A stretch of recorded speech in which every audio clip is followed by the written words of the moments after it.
Hello, it's Zoe, and welcome back to the Mischief Movement podcast, your weekly inspo for people looking for more hell yeah in their life. Consider this your one-way ticket out of midlife mediocrity towards fun and positive impact via playful disruption. Wouldn't you love to wake up and feel like a total badass? How about breaking some rules, throwing two fingers up to society and doing more of the things you love? I'm talking full-on freedom, adventure, and those meaningful connections I know you've been craving. Stop waiting for your amazing life to happen and go get it.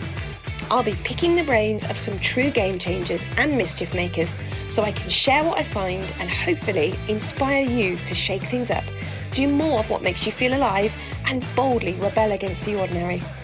I've no idea what I'm doing, to be honest, but I've got a mission and I'm here to start a movement. It's going to be quite the adventure. Care to join me? Okay, here goes. Hello, you beautiful badass humans. Sara Belle is an exceptionally talented musician, producer and creative coach who I'm privileged to call my friend and fellow mischief maker. She won't mind me telling you that her creativity, although already evident at high school, took a 10-year hiatus in adulthood after the band she'd been touring with separated. Faced with a gut-wrenching decision to try again in music or take the seemingly safer option with a normal but soul-sucking career, she did what many of us creatives do and put the musical dream aside. In this frank conversation, we discuss the need to trust yourself, how to cultivate confidence when you're absolutely shitting yourself, and the importance of accepting who you are so you can show up as you and truly own your power. Go grab a notebook. You'll definitely want to remember her words. Well, I'm here with Sara Belle. Hi, Sara. Hello. I'm so glad to be here. Yes, thank you so much for having me on your podcast. I've been looking forward to this conversation for a long time. I know, because it's taken me a long time to actually do it. Yeah, and then I've been impossible to pin down as well. Like, ladies building empires, between the two of us. Exactly. So do you want to tell everybody who you are and what you do? Yeah, so as you say, my name is Sara. I am a musician, a composer, a producer, and a performer. I'm based in London, UK. And my main instrument is bass, which I've been playing for a long time, since secondary school. We'll say long time and leave it there, thanks. And my philosophy with creating music, because it took me a long time to actually journey from working with others, collaborating, being in other people's projects, but kind of always knowing deep down that there were things that I wanted to explore fully as an artist in my own right. And it took me a long time to settle on the fact that I'm a bass player. That's what I do.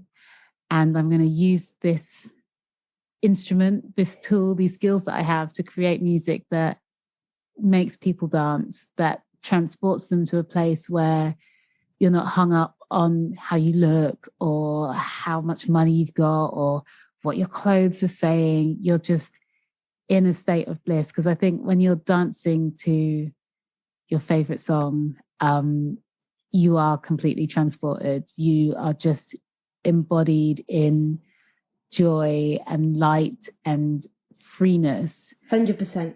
And that's so hard to come by these days, particularly if you watch the news, which I don't do. No, don't do it. don't watch the news. But so my philosophy in life is all about freedom. We should all feel free in this world to be ourselves, to express ourselves, to invite connection in a way that feels authentic. And that, for me, that's music. When I'm listening to music, creating music, singing along, whatever it might be, on a vibrational level, it's just absolute bliss. I think that's why you and I get on so well, because we share those values of like freedom and connection and stuff.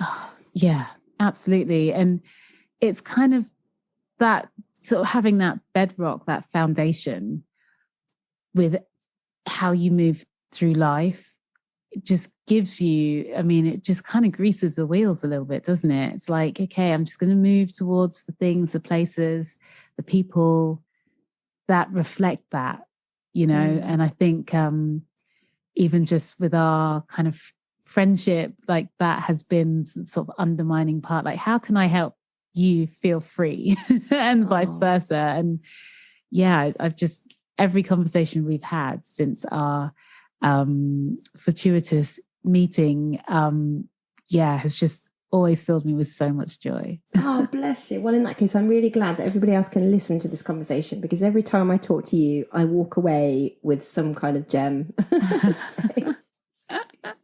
Thank you so much for saying. Yeah, I really appreciate that. You're welcome. But I am curious about what you said earlier. Like, was it really difficult to accept that you're a bass player? It's such a cool instrument.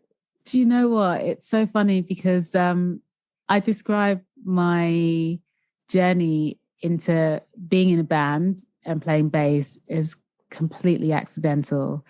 I was at school hanging out with a group of friends. We were known as the Nerd Herd. And I'd recently, through sort of like standing up for myself and deciding that, you know, it's not very nice to pick on and bully people, I kind of got kicked out of the townie crew, the sort of trainer puffer jacket crew. Mm-hmm. And I'd done a couple of lunches on my own, sort of sat in the, sat in the gardens. Like, where did I went to school in Camden, so it's quite leafy. I went to Parliament Hill Girls' School. And we've got a bit of lawn or whatever. So I done a few lunchtimes by myself, a few lunchtimes in the library. And eventually one of my best friends now, who I've known since secondary school, she was like, oh, do you want to just hang out with us? So there I was sort of taken into the kind and caring bosom of the Nerd Herd, and we'd sit around and, you know, they were giving me a music education, like through things like what we were looking at the NME, and really got into 60s rock and roll, 60s music. We dressed like mods, going to school. So eventually the Nerd Herd, with which I was now part of, they were forming a band, and someone else was billed to play bass, you know, and it was all set up, and I was still fairly new in the friendship and kind of like hanging around and secretly longing to be included. But, you know, they were a 4-piece and that had been decided. And then one day it transpired that, you know, she really wasn't that keen on playing the bass. And they said, oh, well, you play clarinet. Do you want to play the bass? It's like, well, not really. Can't I play guitar? It's like, well, no, she's playing guitar. It's like, oh, okay, well, I'll sing. They're like, well, no, she's singing. I was like, okay, fine. I'll play drums. They're like, well, she's playing drums. It's literally bass or nothing. So I was like, oh, bass or bust, huh? Bass or bust. And so I reluctantly was like, okay, fine. I swapped my school orchestra clarinet in for the school bass. Personally, I think you're going up in the world there. Yeah. I mean, my poor mum, when I came home, she was like, where's your clarinet? And what the hell is that? This giant case, took out this like white pearlized bass and was like, yeah, I'm in a band now. She's like, what happened to a clarinet? What happened to the orchestra? I'm like, yeah, don't do that anymore. And I just saw like a small piece of her heart break. And she still says, she's like, oh, but you just look so beautiful playing the clarinet. To be quite honest with you, she was just worried about whether you were going to get your bass stuck in the doors every time you got on the tube. No, I did that. I do that. Yeah. But yeah, a reluctant bass player. I kind of signed myself up. I never in a million years had thought about playing bass in a band. And then, yeah, we kind of went through school in this band. Our foursome became a trio, and we carried on playing through uni. Towards the end of my uni studies, well, I think just after the end, I was approached by a mysterious character who somehow got my phone number and answered this call, which was, do you play bass? It's like, who is this? What? It's like, you know, I got your number from a contact, and I'm wondering if you'd be available to join this tour. It's like, okay, tell me more. Supporting bloody Public Enemy. Oh, what? Yeah, crazy. So I joined this band, and I was on bass, and the band was called Ezra Bang and Hot Machine. And my previous band was called City Lights, just, fair representation, give it to the girls. But yeah, Ezra Bang and Hot Machine. And he originally was he's a singer, rapper. He's from America. Very fucking cool. I was super intimidated just by his creative strength. He really knew what he wanted. He didn't mince his words at all. And working with him and sort of rising up to these challenges that now became, we're playing shows for Vice magazine, we're supporting Public Enemy, we played at Glastonbury, we went out to America, played shows, and I was still in this frame of mind this is an accident. I'm not really a bass player. No. I don't really deserve to be here. I didn't own it because I didn't think I deserved to. And looking back, I do really regret that. But yeah, working with him made me an infinitely better musician. And it's just, he would call it, we were rehearsing once. And so it's myself on bass. We had a synth player, 2 synth players, a drummer. He would sing and rap. We were this sonic onslaught, punk, rap kind of mishmash of just kind of cool and intimidation all at once. And we're sort of rehearsing, and he kind of stopped. He was like, okay, stop. Looked at me, pointed at me, and was like, are you even thinking about what you're doing right now? It's like, oh my God, that is so rude. But no, I actually wasn't. So yeah, good call. But I really did level up playing with him. And then, as all good things do, it eventually came to an end. I mean, running a band of kind of, big personalities and on a tiny budget that involved a lot of Ryanair transport to and from Berlin, because half of us were based there, and trying to get tours organized, et cetera, et cetera. It basically just imploded, and I was bereft. It's the biggest breakup I've ever experienced, and for a while I couldn't even listen to music. It was so painful. Oh God. And then I sort of had this choice, and I remember having a conversation with my brother, and he was like, look, well, you're at a position now where you either pick up the music stuff and go hard, or you pick up your career, because the whole time I was working as an event manager. He's like, you can go hard on one, but you can't do both, sort of thing. That's the rationale I'd arrived at in my head for some stupid reason. So I thought, okay, I did the quote unquote safe thing and thought, okay, I'm going to invest in my career. I'm going to push really hard. I'm going to climb that ladder. I'm going to get that fat paycheck. I'm going to get that title. And then once I've got all of those things, I've got everything, and then I'm going to do music. So many of us do that, though. So many of us are faced with this kind of, this route that would be amazing, but feels really unsafe. Or this route, which is not nearly as amazing, but that comfort zone. Oh my God. Is appealing. And it's like the path that we are socialized into thinking is the right one, is the safe one, is the correct thing. And, for some people that works. I mean, when you scratch the surface, works. It works in the sense, can you pay your bills? Can you afford nice things? Yeah. But do you feel fulfilled? Does it work in that regard? And for me, it was like chasing a sense of fulfillment that I was missing because I wasn't playing music. And so I just kept pouring more and more and more into this career situation, climbing these ladders against the wrong walls, getting to the top, and only to find there's another ladder. It was just endless. I was miserable. I was burnt out. I was exhausted. I was dealing with a bunch of nonsense from sexism all the way through to racism in various different workplaces. And I had totally lost myself. And the jolt that hit me was the death of my dad.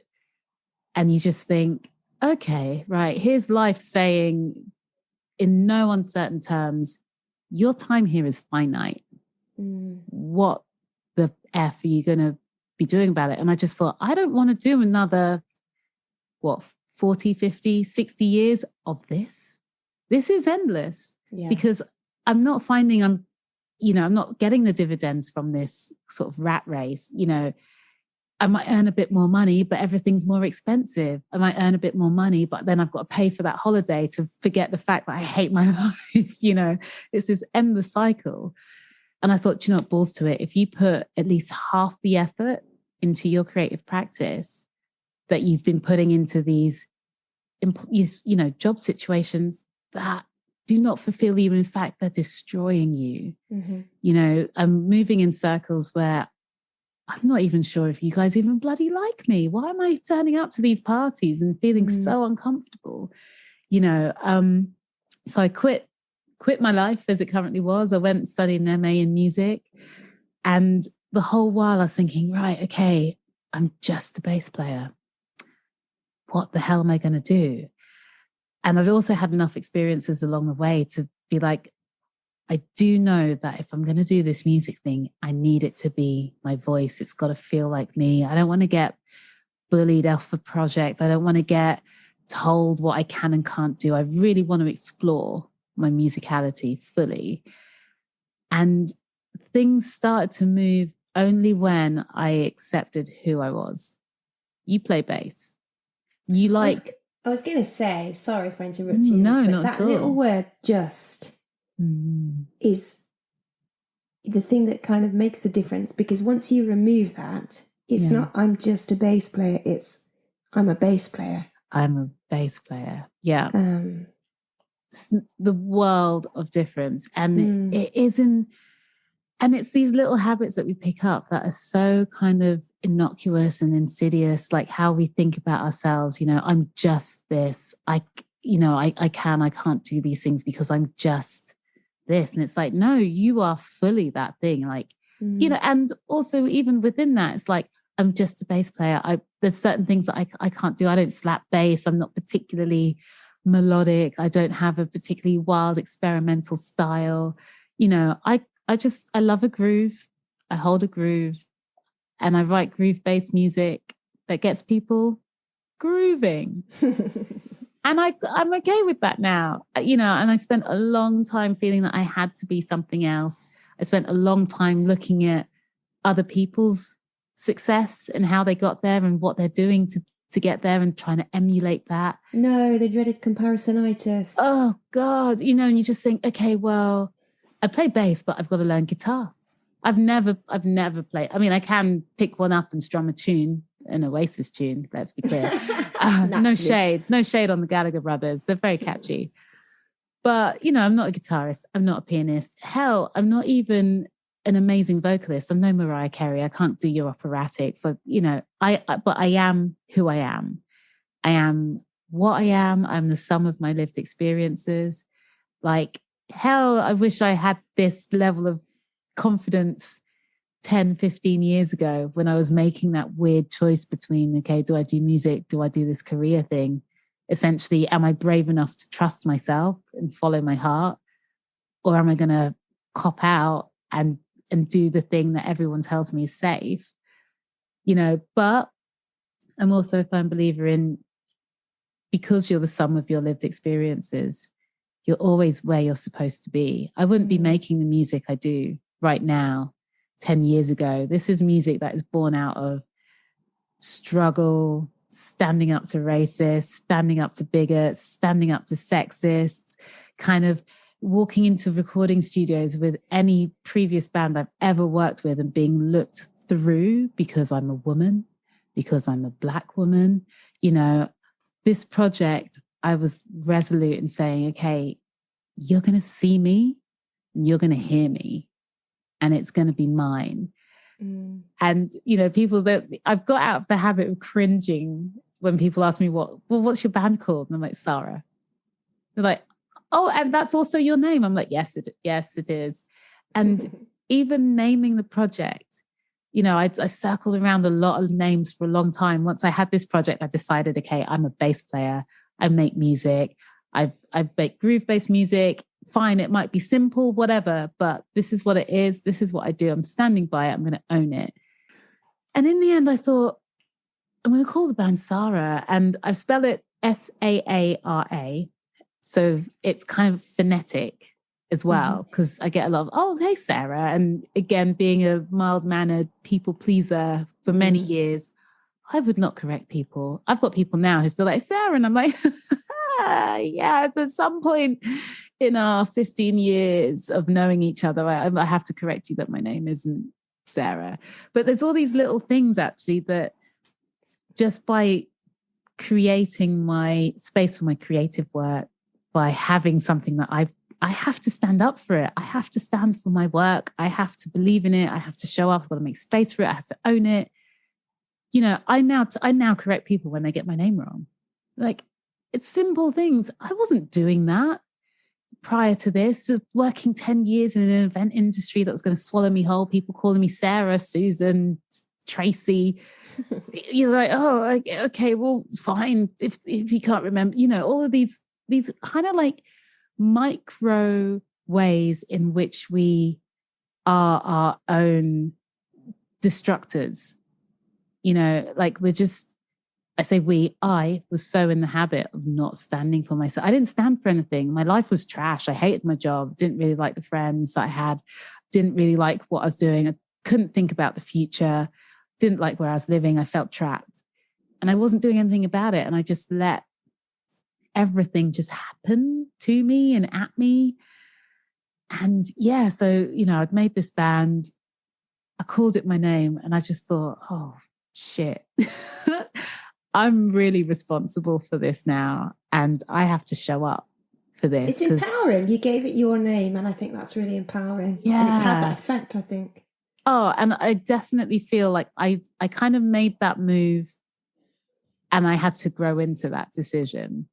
Kind of the equivalent of, you know, when you sort of like getting your school uniform bought for you when you're like 5 and you're like, why have you bought me a 10-year-old school uniform? You're going to grow into it. And you're like, what? I'm going to be wearing this for the next 5 years?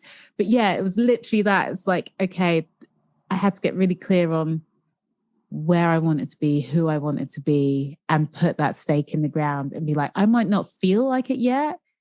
I might still be cringing a little bit and excusing the fact that I've called my band that I've made and I write the music for after my name. I got off my sort of high horse of perfectionism, which was keeping me totally stunted. I was like, okay, the music you make today isn't going to be as the music you're going to make next week, next year, 5 years down the line. Live into the growth of it. You know, you got to show up. You got to do that kind of Olympic athlete training. You don't wake up one morning if you're Usain Bolt and run 100 meters and break the world record. You're training. You're in the gym, you're eating right, you're sleeping right, you're doing like the mindset work, you're in the right circles. You know, your friends like, come and drink and eat chips. And you're like, no, man, I'm training for the Olympics. Like you've got to dedicate to your craft. And I really leaned into that this time around and thought the effort that you're putting into things that aren't reciprocating is just wasted. Like you're drained and you're not happy. Put your energy where it's going to grow. Yeah. What would you say to your younger self, whether that's, you know, your 10, 15 years ago younger self or whether you go further back?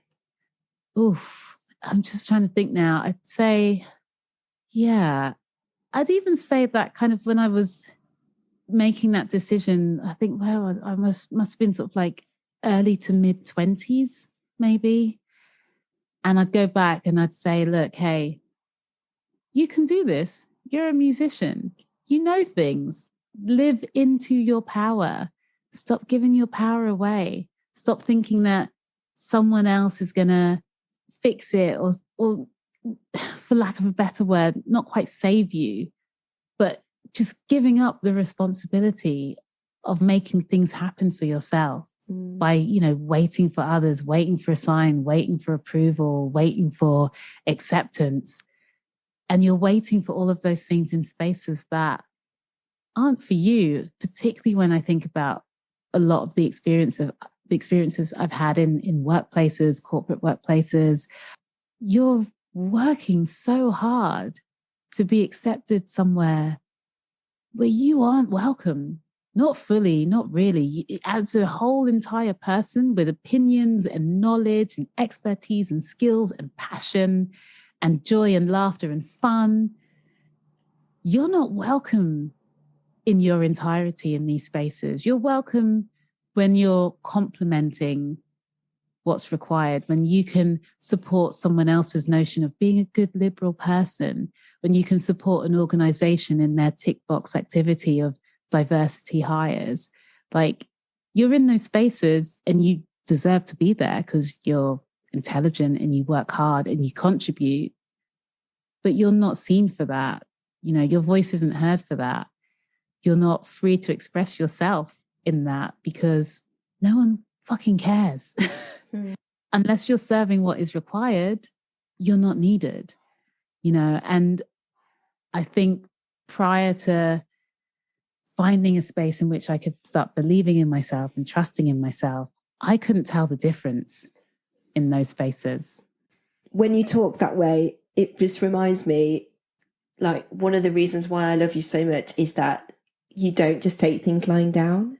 And, you know, it is about breaking those rules. I love that about you, where you're like, fuck it. Do you know what I mean? It's like, I'm going to do rock and roll. I'm also going to do leather. I'm going to do motorbikes. I'm going to do motherhood. Like, it's like, oh yeah, like, I love that. It's like what you were saying about being a bass player, but also like producing the music, also singing, also running the band. We're not just one trick ponies. And one of my bugbears is this idea that we've kind of got to specialize in one thing and get good at one thing. Yeah. And I've always had issues with that because I like lots of different things. Yeah. You know, and the term being bandied around at the moment is multifaceted. I quite like it, actually, because I think it actually allows me to be the person who's into rock and roll, the person who's into motorbikes. We don't have to kind of comply to this idea of being one thing and only one thing. Yeah, absolutely. And I think this is crazy, you know, when you think about a couple generations prior to us, where it's like, you have a job for life, you have a partner for life, like, you know, you have a house for life.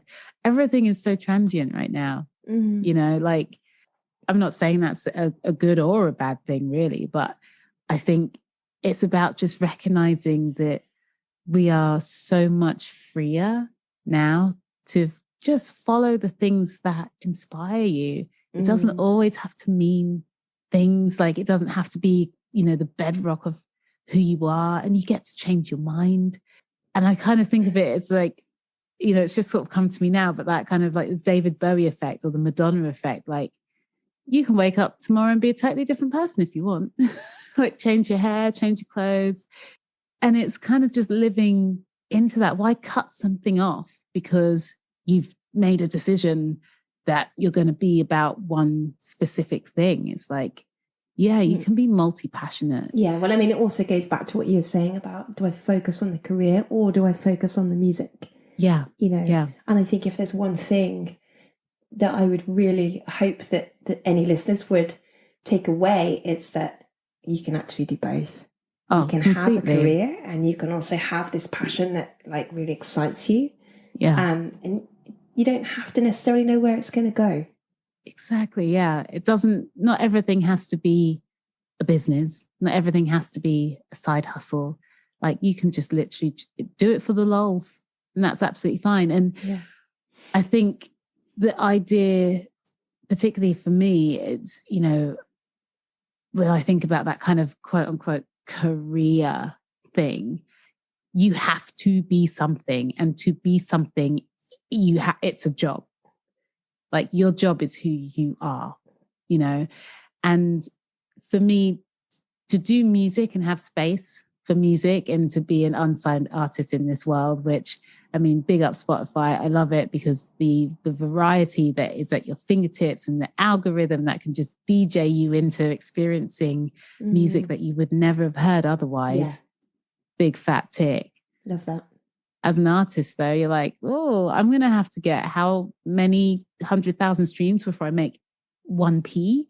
You know, so of course, yeah, I have to have another stream of revenue coming in that supports my creative work. So I change careers. I don't do event management anymore because that was stifling my creative time and my creative energy. So actually, I moved to having something that's a bit more balanced and making a decision about what is it that I want to be giving my energy to? And then how can I support that in the world of work where I can still turn up and be me and give energy, but still have enough left in the tank for when I get home, I start my second job, which is running my band. You know, I'm a musician, but, you know, one is my job that I'm employed to do. One is the job that the tax man is taxing me for. And one is something that I am creating. You know, if someone stopped me in the street and they says, okay, well, what do you do? Well, I'm a musician. It doesn't matter if I'm making millions or if I'm making pence. What matters to me is that I'm fulfilling and being honest with my creativity. Have you got a kind of career highlight so far in your creative practice of either playing bass or producing music? Or I'll be included in a book hopefully next year. What? Yeah, I contributed to, she's a musician and producer and she's writing about creative confidence. But we met and we spoke and, you know, I was telling her I've just started this coaching business. I'm really interested about helping people feel free creatively. And that's what her music seminar, so her section of the event was talking about creative confidence and how to break through blocks. So the idea is for each chapter that she's written, she's got insert from, I think she's working with a psychologist, and then I'll be sort of a coach and creative. And off the back of each topic, it's kind of bringing in a bit of personal experience. Well, at least with my part, a bit of personal experience with a bit of coaching, with a bit of, this is in real terms how it might feel as an experience to have a lack of confidence or to be dealing with comparison-itis is what I call it. So kind of with my music work taking me to places, you know, I rocked up to this conference on my own. And I think another thing I've learned recently is when you are empowered to go alone, you are so free in life. Like, and when I think about the amount of time I've wasted and opportunities I've wasted because I've been waiting for someone to come with me. And you just think, no. So I got up one morning and I was umming and ahhing and I was on the fence. I wasn't feeling particularly socially confident that day. I didn't really want to go and network, but it was an amazing program of lectures about creativity, music production, practical works, you know, workflow workshops and things. So I was like, go. So I went to this day feeling quite sheepish and shy, had lots of lovely conversations, but wasn't really sort of in the rub shoulders networking vibe. Decided I'd go for a drink afterwards with everyone. One drink turned into, oh, it's closing time. But right at the end of the evening, I got speaking to this lady and, you know, I was talking about my motivations as to why I wanted to come to the event. And then I started talking about how much freedom investing in my music has given me as a person and how my confidence has grown and how I actually funneled that now into a coaching platform that I've set up called Control Alt Now, which is about taking control of your narrative, doing the alternative. So the idea of, oh, should it be my safe bet is this career and then eventually I'll do creative stuff when I have time. No, do the alternative to that. Give yourself the time right now and do it now. If you've got that bubble in your stomach, that heart yearning, you're doom scrolling through Instagram and you're looking at all the people who you're thinking, I want that for me. And you're just thinking, oh, my life's shit. Do it now. Change it now. Okay, you want to have a music video with your track premiering on whatnot? Make the song, make the video, write to the, you know, and you do it in little steps. But the first thing you have to do is start. And so that's what my coaching platform is about. It's about connecting with creative women who are high achievers. Like, you've ticked a lot of freaking boxes. You've done good at school. You've got a good job. It's good enough, good, however you want to define that. You know, maybe you've got a nice place to live, maybe a mortgage, And then you just wake up one day and you're looking at around, the bus or the tube, and you're seeing the same faces and you're doing the same journey and you're eating the same lunch, and you just think, where the fuck did it go wrong? This was supposed to be it. This was supposed to be the be all and end all. And I'm going to do this for another 40 years. And then I'll start working on my art practice. That day will never come because I reckon it's really hard to sing with dentures as well. I mean, oh my God, yeah, maybe, yeah. You fixie dent. You definitely have to get them like proper. You don't want them flying out. But so I not specifically musicians, like anyone who is just done with postponing joy and having access to their creative power.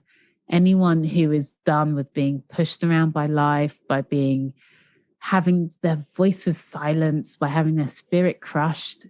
If you're done with all of that nonsense, invest in yourself, invest in your joy.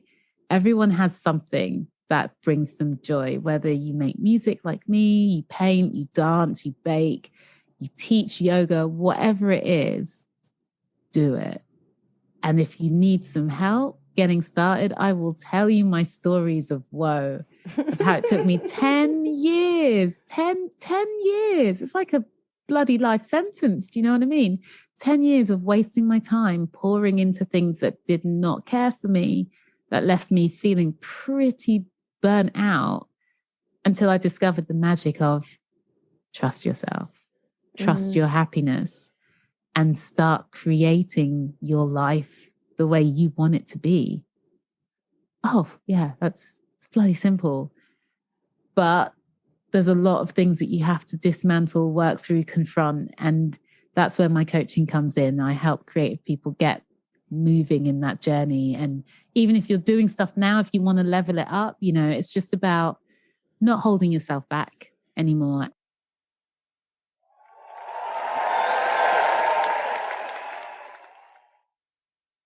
This episode is kindly sponsored by Polite Club, a brand whose mission is to change the attitude towards vulnerability by encouraging more conversation around it in order to increase real human connection.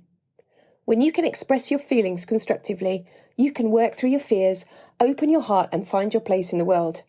The vehicle for these conversations is clothing, or connection clothing as it's become known. Connection is one of my core values, so I'm thrilled to be able to partner with Polite Club so we can join in our collective goal of bringing people together and helping you rebel against staying the same.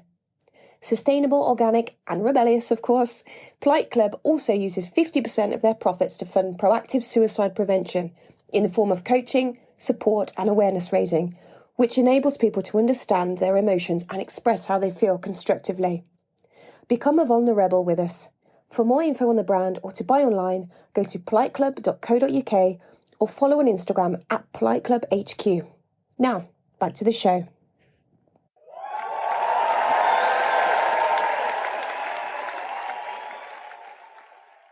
One thing that blew my socks off was the song that I was told isn't me, and I should stick to writing things that are more fun, tropical, and Caribbean flavored. But it's the first song that I composed for my current project. It's called Forest, and I had a couple of reviews, and one of the reviews came back. It said, the musical genius behind this track is, I can't remember what the rest of the quote said. But yeah, to be called a musical genius after years of thinking, I'm a fraud, I'm a charlatan. Any minute now, I'm just going to feel the weight of a very heavy hand on my shoulder and just like, all right, love, let's be having you now. Off we pop. Like, leave the rest of these musicians alone, and it's time to move on. So yeah, that blew me away. Putting work out there in the world and having people not only experience it and enjoy it, but then consider me to be a kind of heavyweight in production and composition. People, commenting on like the vocal style, the playing style. Yeah, incredible. And then recently we played upstairs at Ronnie Scott's, and I saw that. Oh, we had so much fun. And again, it's that weird thing where you kind of go from being that person who's like, they're like, oh, right, you playing a band? Oh, okay, great. To like, oh, what, you playing a band? Oh, you played at Ronnie Scott's. You're like, yeah. Not that you do it for the recognition, but it's kind of like when you feel you've taken that little step up, you know, where you're actually now in spaces that feel resonant with where you've been trying to get to. What did that feel like when you played there? It was amazing. I mean, it felt sort of surreal. Everyone's like, oh my God, are you nervous? I'm like, I don't actually feel anything. I just feel really happy to be here, feel quite calm. It was an amazing environment. The queue was ginormous. Like people couldn't get in. It was just like, whoa, this is insane. I can imagine that like when you got to Ronnie Scott's, your confidence was probably high. But from what you've said, like everybody else I know, you've also suffered from, you know, comparing yourself to others and not feeling like you're good enough. What do you do to get that little self-saboteur back in his box? Ooh, yeah. And I mean, even when you say, oh, you know, approaching Ronnie Scott's and confidence is high. And I think the beautiful thing about working with the amazing musicians that I do, I'm so grateful to them for being part of this project and just really trusting me with this vision. But you know, I kind of have to be strong for them because if I'm losing my shit, then what the hell? So I do try and kind of keep my nerves at bay. And I think one thing that I found useful, and I mean, I don't know what I'm going to do when this day comes, because I'll say to myself is, well, if your goal is to headline Glastonbury, why are you nervous now? And every gig is important, don't get me wrong. But you just think you've got to learn to control your nerves because actually where you're going, the journey that you're on, you're going to be playing bigger venues to more people with more complications down the line. So save it for them. And it's kind of like with each level up, it's like if you're turning up with authenticity and integrity and trust, then actually you're not nervous, you're excited. Because it will be what it will be. And when I started to get back into playing live, that's the nature of live music. Sometimes the things don't go your way. Sometimes your head's not in the game. We're human. Sometimes you're just not on your A game that day. But that's okay, as long as you turn up in the spirit of giving it your very best and trusting the process. So that kind of helps me get the more sort of mechanical nerves at bay. And then the kind of the saboteur and the critic. I think one of the things that I think about is that you've already wasted a hell of a lot of time sat on the fence, worrying about being good enough. Now you've just got to focus and get on it. And if there's things that you are lacking confidence in, work on it. You know, and again, sort of going back to the kind of analogy of being an Olympic athlete, be in the gym with your creativity every day. You got to train every day, like train your body, train your mind, train your routine to support you in giving it everything, you know. And I am still the person, you know, I do have this anxiety even when I'm at home of like setting up my recording equipment and like trying to compose new music or getting my bass out to practice. And the confidence comes when you know your craft. And the more that time that I've spent learning about my voice, learning about my bass playing skills, you know, like learning who I am as a creative, who I actually am, not who I feel I should be, not who I feel someone tells me I ought to be, not who they are and that I'm trying to emulate. The more time I spend learning who I am, that's where I've started to discover a level of confidence and comfortability. You know, like I say, I still get nervous. I still doubt myself. The saboteur still rocks up. But yeah, learning about me and saying yes to opportunities. Like if you're not shitting yourself with fear over the next thing that you're about to do, in life or creatively, then you're not really challenging yourself, you know? So yeah, that is part of it. But then once you move through that, you know, it's kind of, you're on the next level, and then there's going to be new fears, and just learning how to see them and embrace them and learn from them just makes you so much stronger, creatively and in life as well, I'd say. Yeah. I love that you mentioned Glastonbury there. I was going to ask you like what your big vision is, or, you know, sort of, you know, what are you working towards? Is that the goal, Glastonbury, or is it part of many different things? Yeah, I mean, I would love to get our music and the message behind our music out to as many people as possible. Because I think also, I know that even in just what we're doing as a band, and what I'm bringing as a creative, like, you know, I'm old, duh. I'm older. I think we're about the same age. Yeah. So, you know. Yeah, we'll go carefully on that one. But there's this premium put on youth. There's a premium put on like looks and beauty and sort of thinness. There's a premium put on kind of long flowing hair and Aryan looks and waif, like, you know, I'm none of the things that, particularly in the music industry, people are going to put their bet on and go, yeah, boom, I'm going to drop a ton of cash investing in this project, you know. And I would love to be able to disrupt the scene in a big way with the music industry. I'm a woman, I am Black, I'm not from power, influence, familiar, you know, hereditary money. I don't have connections. Like, I'm literally grafting from the grassroots up, and I write my own music, I produce my own music. I've got a tongue in my head and I'm not afraid to use it. I will tell you what I think. I'm not going to cooperate with bullshit. Like, I am not what is out there as standard in the music industry. And I think being able to get on a platform as big as Glastonbury, as big as some of these huge festivals, and just say to anyone else out there who feels that they're too old or they're too this, too that, too undesirable in whatever way, shape or form that they're currently battling with for themselves, to say, do you know what, fuck that, you can do it. Because if I did it, you definitely can, and you should, and you must. I'm speechless. You got my bet anytime. Yeah.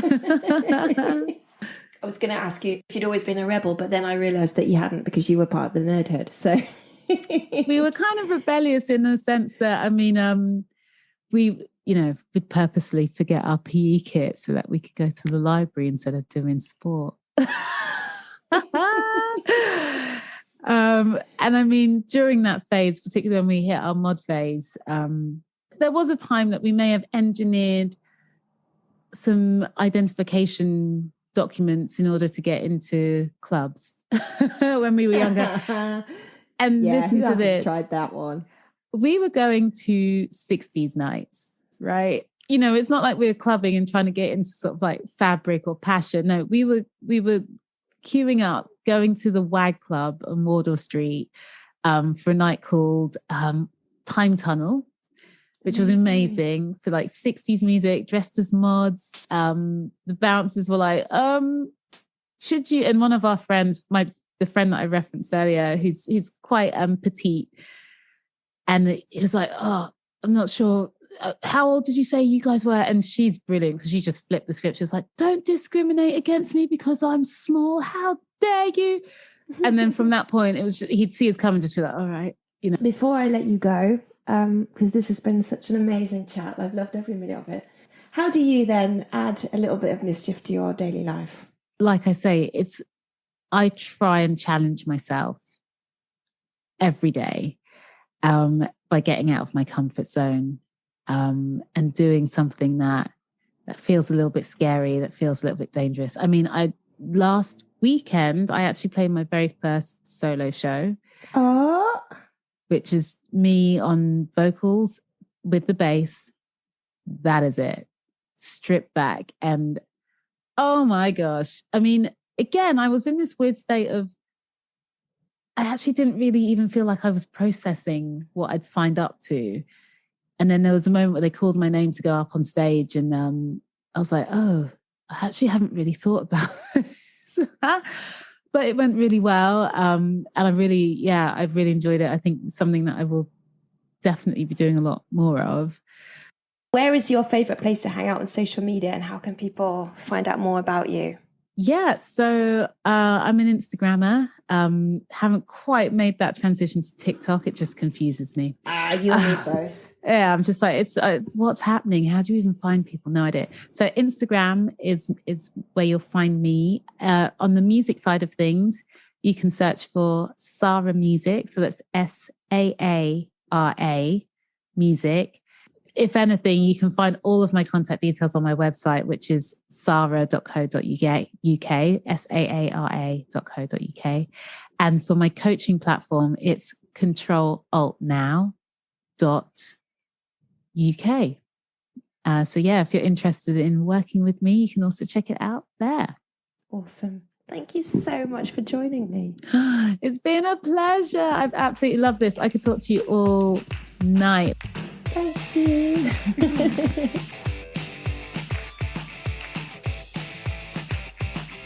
I hope you loved today's episode and it made you think differently, or perhaps nudged you into changing something in your life that's not working for you. I'd love to give you a shout out right here on the podcast too. So let me know what you think, what you'd like to hear more of, or how you've been inspired by what you've heard. Let's keep in touch over on Instagram at Mischief and Hyde, or sign up to my newsletter at zoegreenhalf.com. If you're enjoying being part of the Mischief movement, please consider telling a friend or leaving me a review wherever you download your episodes, which will seriously help my mission to inspire and empower more people like us to choose mischief over mediocre. Ciao!